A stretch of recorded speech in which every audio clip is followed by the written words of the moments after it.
Hello, everybody, and welcome back to the Golf Chat Show Live. We are now 4 weeks into this every single night. We've had some great guests on. Today, we're joined by Sam and Dave from last week and head greenkeeper at Stockport, Robert. Welcome to the show, guys. Cheers, mate. Cheers, Alex. How are we doing? I know I asked you and Dave and Sam last week, but Robert, how are you? Yeah, good. Weather's been good, hasn't it? So, got a bit of tan going on here. So, yeah. It's a greenkeeper's dream at the minute, isn't it?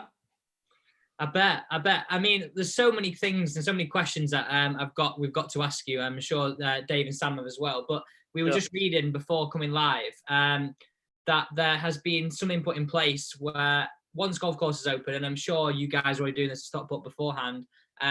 If golf is going to go ahead, you've got to remove bunkers, cover up ball washers, drinking fountains will be covered up, ball washers covered up, and 10-minute intervals between tee times. Now, what other things are you guys putting in place to make it safe? We've removed all golf course furniture, all out of bound markers, all ball washers are off the course, all benches are off the course.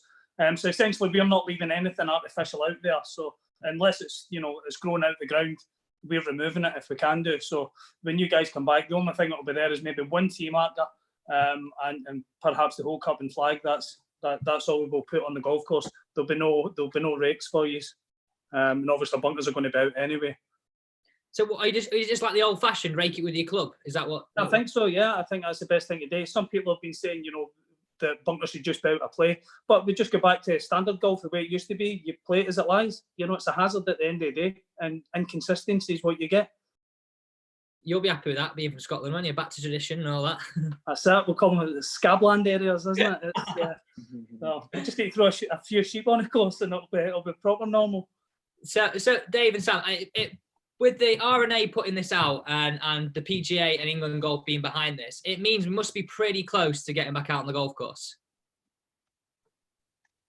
I'm hoping we can get out there at the back end of May with a bit of luck, but I heard a few different things. People are hoping middle of May, but any time in May time, I'll be over the moon, to be honest. I think Pilo will be the same, to be fair. Yeah, definitely. Yeah, I think same as. I'm hearing it may be mid-June, late June that we get back out there. It's obviously going to look completely different, but any kind of positive in terms of being able to get out there is good news, isn't it? Yeah, it's a big plus. Yeah. So I'm aiming for sort of middle of May for myself in terms of a golf course. I think if the curve can continue to come down in terms of the infection rate on this, then they might start relaxing the social distancing. And if they relax that and we can start travelling around, I don't see any reason why golf won't open. I know they're looking at golf, bowls and fishing, and I'd like to think we're the first place to open at the end of the day. Yeah, I totally agree, because we mentioned it last week, that meme we saw on the internet, like standing in a shopping queue at Tesco. And there's people everywhere, isn't there? That's a place you don't want to be. I know. Golf courses. So, Robert, a lot of people will probably watch this show going, well, actually, greenkeeping is not an essential task. It's not actually an essential line of work. Sure. So how are you actually managing to keep the golf course in some sort of state? Are you doing shifts? Are you doing rotas? How's it working? Sure. People are saying it's not an essential job, so why are they going to work?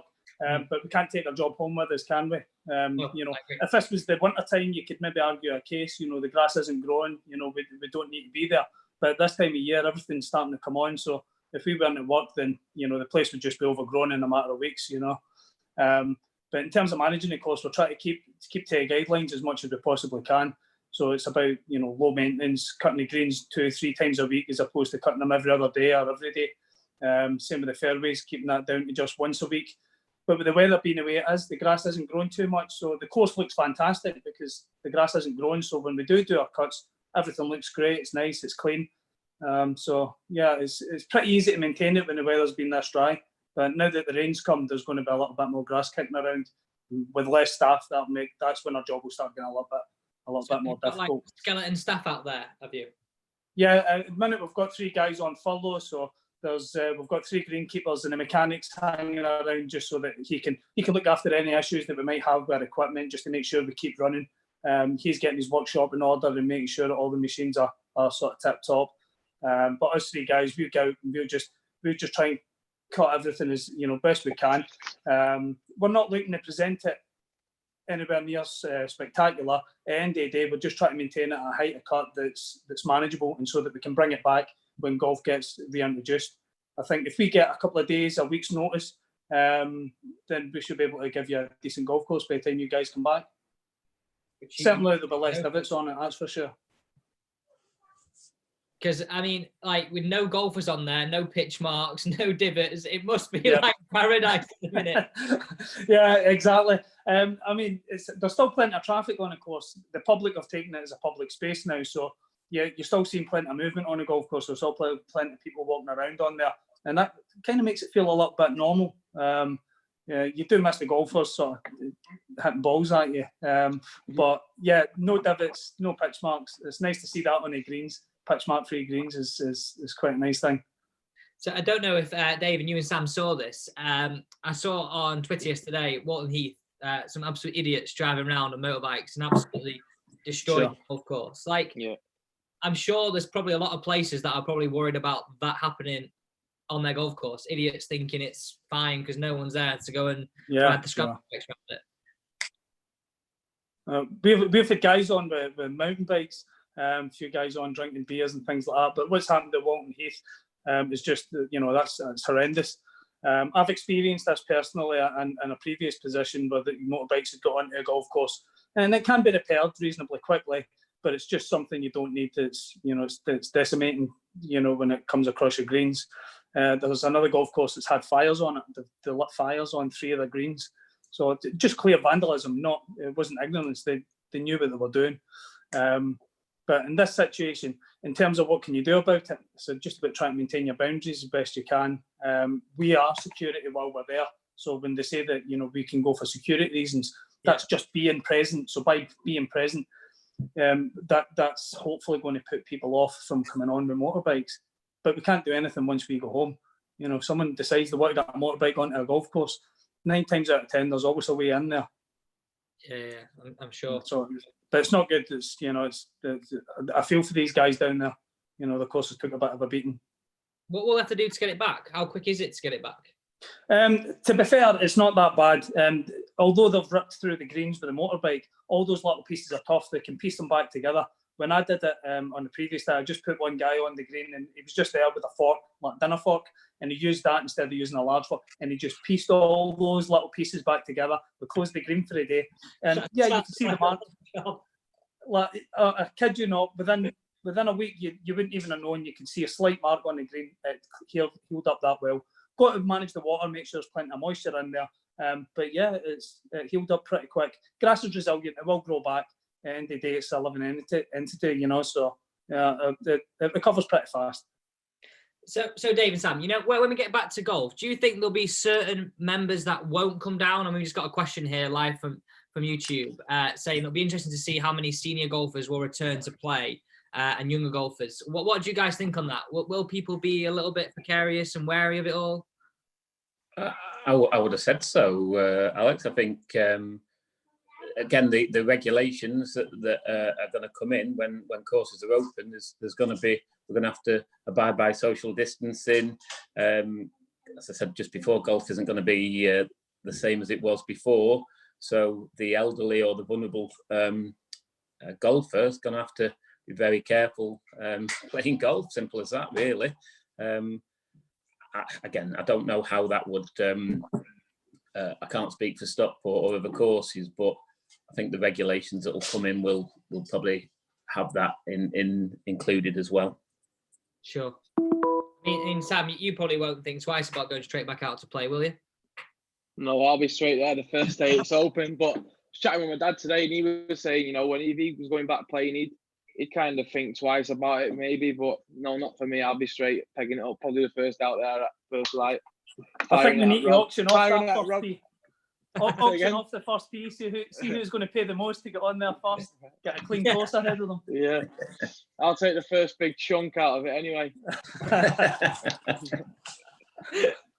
Okay, Robert. So I've got another question for you.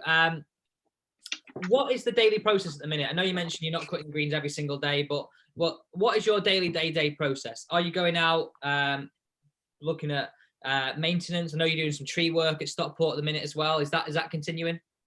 I mean, we've stopped taking down any more trees. We're not doing any more work. All we're doing is cleaning up, really. So anything we'd already started, we're just trying to finish that off. We can't just stop doing what we were doing. So yeah, the tree work we had been doing, we're just trying to clean up the areas that we've been working on. And there was a little bit of drainage that we'd started back in February when we started doing the drainage on the third fairway. So we sort of boxed these things off. There was a few inspection holes where we had some real problematic areas. So these had to be dealt with. Although they're not on the essential list, there were problem areas, there were unplayable areas, so they had to be put right. But we're doing some bunkers as well, so we just stopped them where we were working. We finished off the turf and then we just sort of left them, and we've not done much more on those. But yeah, I had a walk around with Robert last week, Alex, and you can see a lot of the work that has been done, and you can see obviously the work that they've done on the greens, and as Robert said, I think just leaving it and ready to go for when we do come back. I think it'll just be a case of flick of a switch really, and we'll be back to a course which is presented as good as it was before, if not better. Yeah, the course is clean, it's tidy, it's just ready to go. This little bit of rain will help. It'll just help with the density and help thicken everything up again, help with the recovery. We'd obviously started the greens maintenance just prior to the lockdown, but there was no need to go forcing them back and try to create a surface. I think we had one member who'd stopped us on the course. He was out doing his daily exercise and said, "Are you going to cut an eye on the greens for the weekend so they look good for when we're walking?"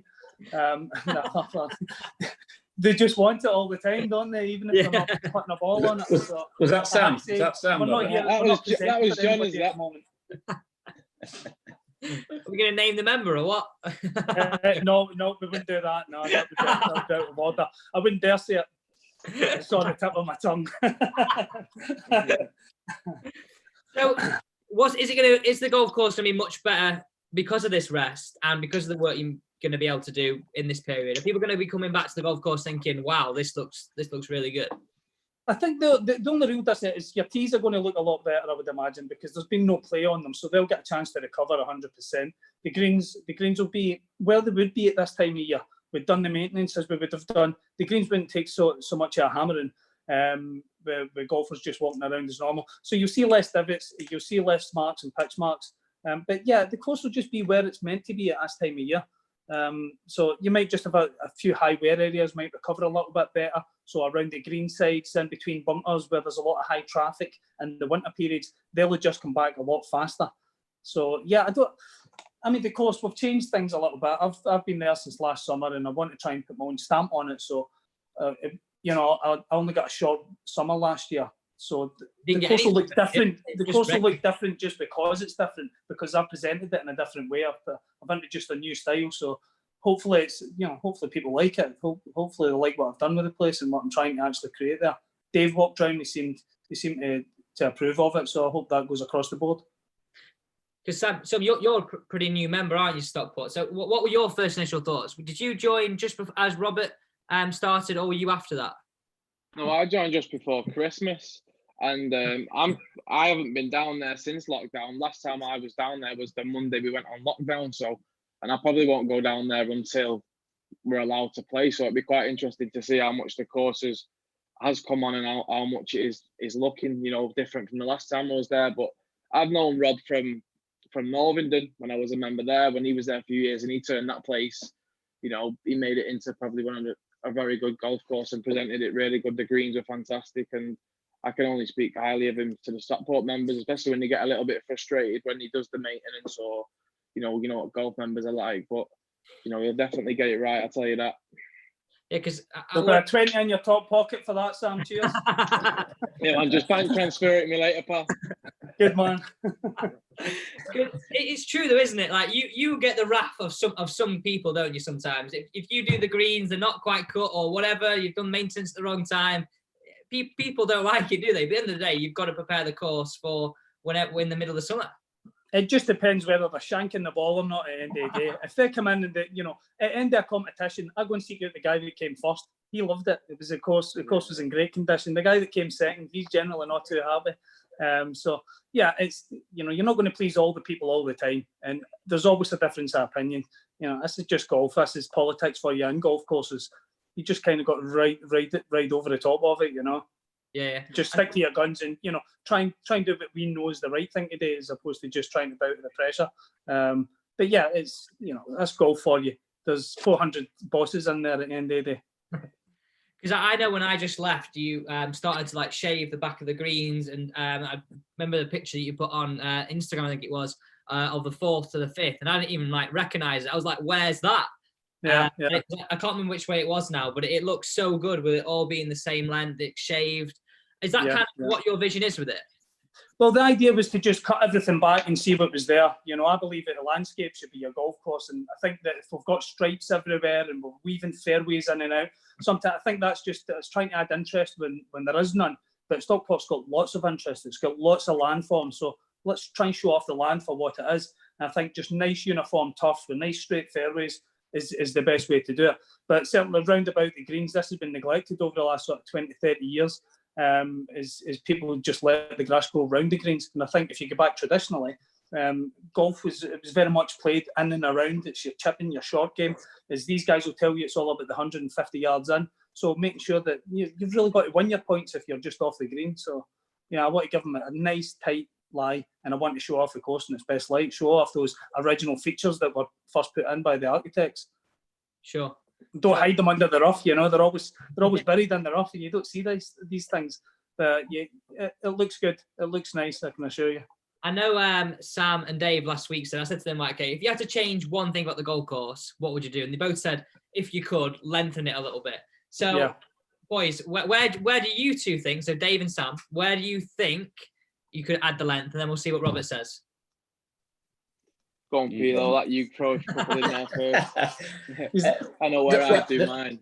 There's plenty of room at Stockport to do that. I think the par 5s are an option, the 9th, the 12th. We were looking at the 6th last week when we were wandering around. You can change the angle there and you can push it back there. So I think the par 5s are the no-brainers, really, if you're going to lengthen the course. You can tweak it.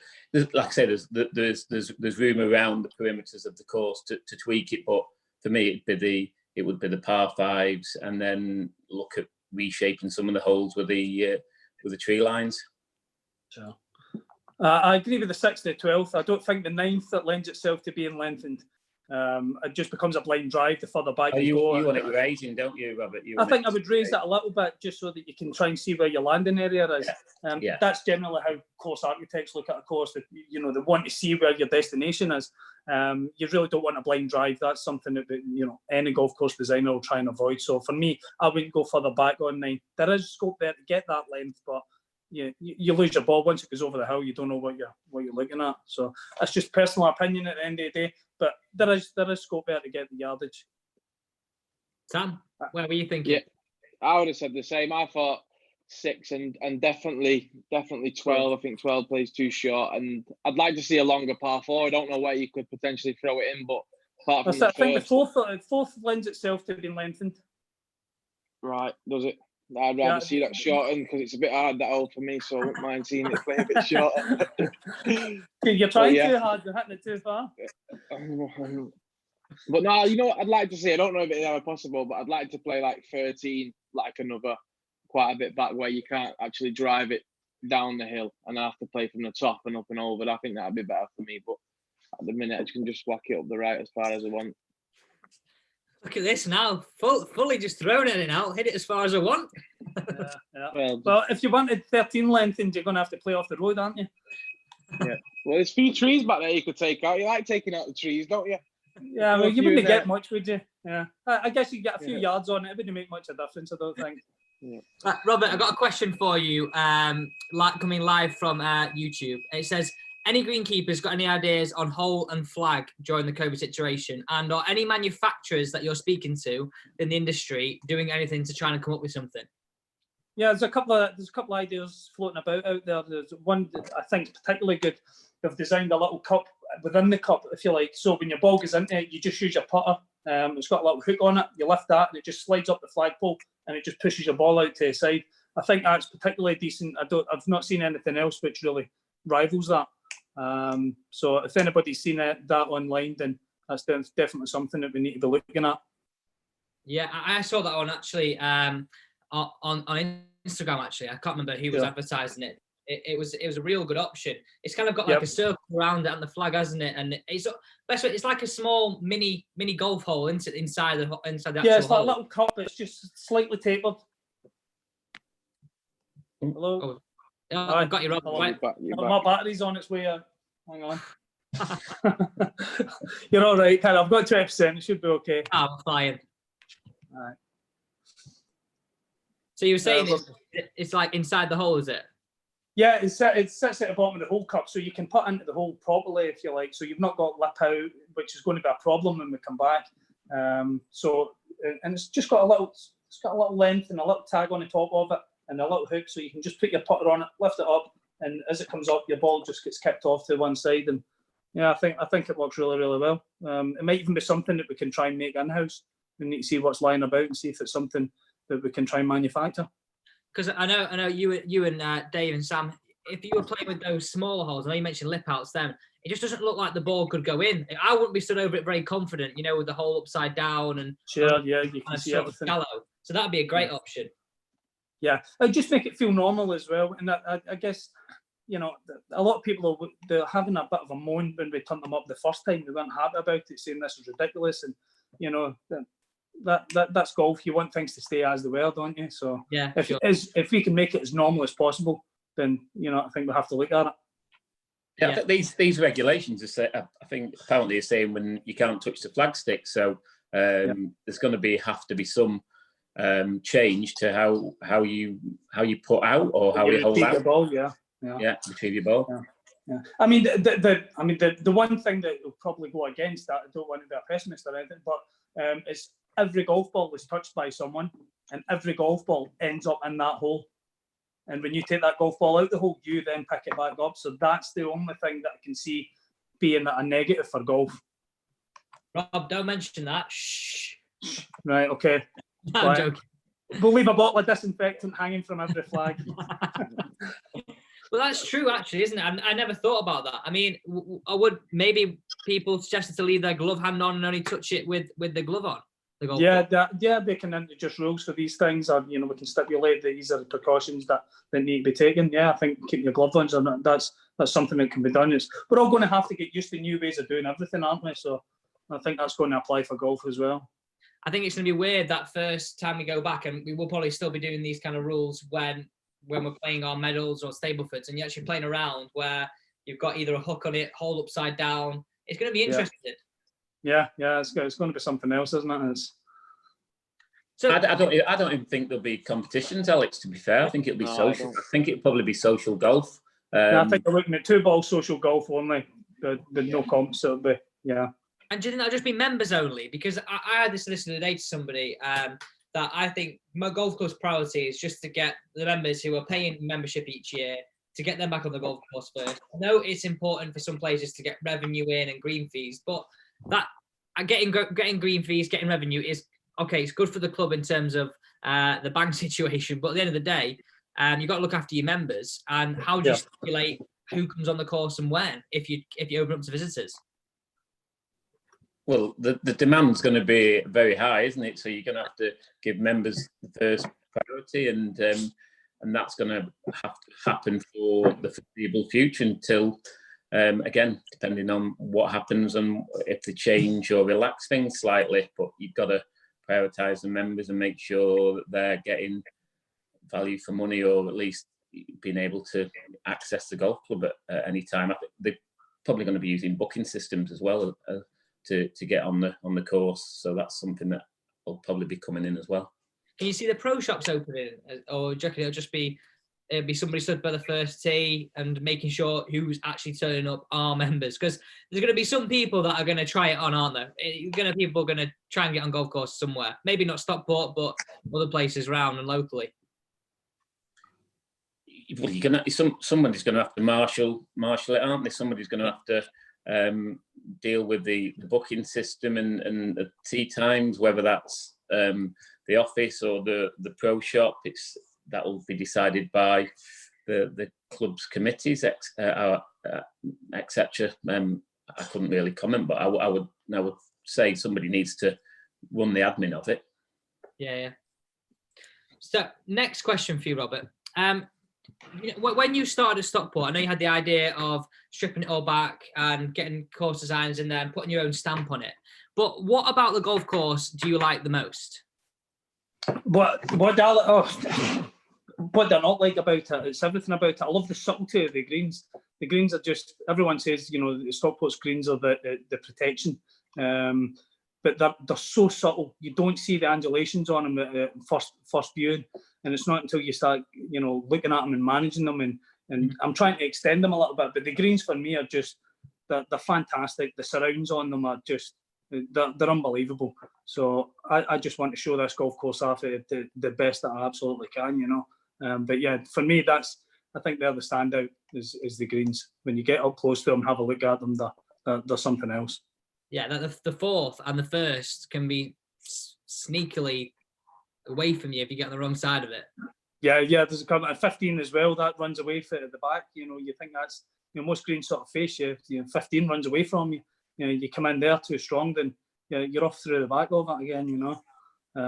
But the greens had crept in over the years. So I had a walk with Dave the other day, and I was trying to show him what I was doing, and we've pushed the greens out to as far as we possibly can. We've used the pop-ups as a guide, and some of them have gone out quite a bit. Some of them 2.5 meters. They've pushed them out. So gee, that's a lot. They're big greens now. So yeah, they'll definitely look different. Yeah, agreed. New pin positions for big comps. Yeah, I mean these areas we've pushed out. They'll take a while to become truly green. Initially, they'll look okay, but they won't be truly green. So it'll take a little bit of time for them to refine down. But as long as they don't look sore by the time you guys come back, because at a minute we've obviously taken them down quite quick in terms of the height of cut. So they look a little bit sore, they look a little bit sort of white, a little bit yellow. But we've been working on them all winter. We've been intermittently giving them a little buzz cut and bringing them down. But yeah, that'll be a big change. That'll be a big feature. So if there's an area for the ball to run off on a green, we've found it and we've accessed it. So make sure you stay on the surface. What do you guys think about that as members, Dave and Sam? I just think, like Rob said, they've obviously grown in over the years. I think just through maintenance. I think maybe last green staff got a bit lazy and just tried to cut the hours really. And the greens have got smaller, and like you say, he's created the natural runoffs again. Is what he needs really, because that's what protects the golf course, doesn't it? There's a few greens on there where if you do get the wrong side of the hole or short side yourself, you're not getting it up and down no matter who you are at the end of the day. Even Pilo can't get up and down from some of those areas. The greens are noticeably big. When members return, they will definitely see that as one of the things that has changed and for the better. Different, like you say, like Robert says, it exaggerates the slopes more, and there'll be some tricky puts out there, and you can, because of the way he's done the fringes and the surrounds as well, there's a more option with your shots as well around the green. There's pitching, putting, you can play different kinds of shots, whereas before the grass was different kinds of grasses and lengths, etc. So it was all quite long and fluffy, wasn't it? You could always just flop it back onto the surface quite easily. Whereas now you've got to really that little chip back on. It's it's a little bit of a knee knocker depending how tight I can eventually get them. So I think a lot of members will be getting the Texas wedge out for sure. Yeah, there's a few tight lies out there, but I think it's great. I love it. Yeah, and they'll come and they'll get better and they will get refined. But it doesn't happen overnight, but they will get better. And hopefully, I just want the surrounds to be an extension of the green. Fantastic. You had that at Northern though, didn't you, Rob? You got that in the end. You started sort of like cutting the aprons, and they were literally like a second putting surface. Especially, remember the third hole was absolutely pristine, and like you say, you could chip it off there, put it. You could play any different kind of shot you wanted to. To be fair. Yeah, we started getting there with it. It was coming on pretty well, but we had a couple of little, you know, some restrictions and whatnot, finances and, you know, equipment and stuff. So it became a little bit difficult. We had to sort of reel things in a little bit again. So, but yeah, we did start getting there with that. It started looking really good. Well, Northernham's it's a beautiful golf course. You know, it stripes up nice. It looks good in the summer. It's a nice little, it's a nice area, a nice track. Fab. Well, guys, thanks so much for your time this evening. Thanks, Robert, for coming on, and thanks, Dave and Sam, for coming on again. Thank you. No worries, cheers, mate. Got a great watch time again, guys. People are on here. We've had 52 people watching at one time here. So thanks again for all the support. And guys, we will see you tomorrow at 7 p.m. So don't forget to join us then. And if you are brand new to the channel, you know what to do. Hit that big red button, the subscribe one down below. Thanks very much, guys. Cheers. Thanks. Cheers. Cheers, mate. Nice one. Cheers, mate.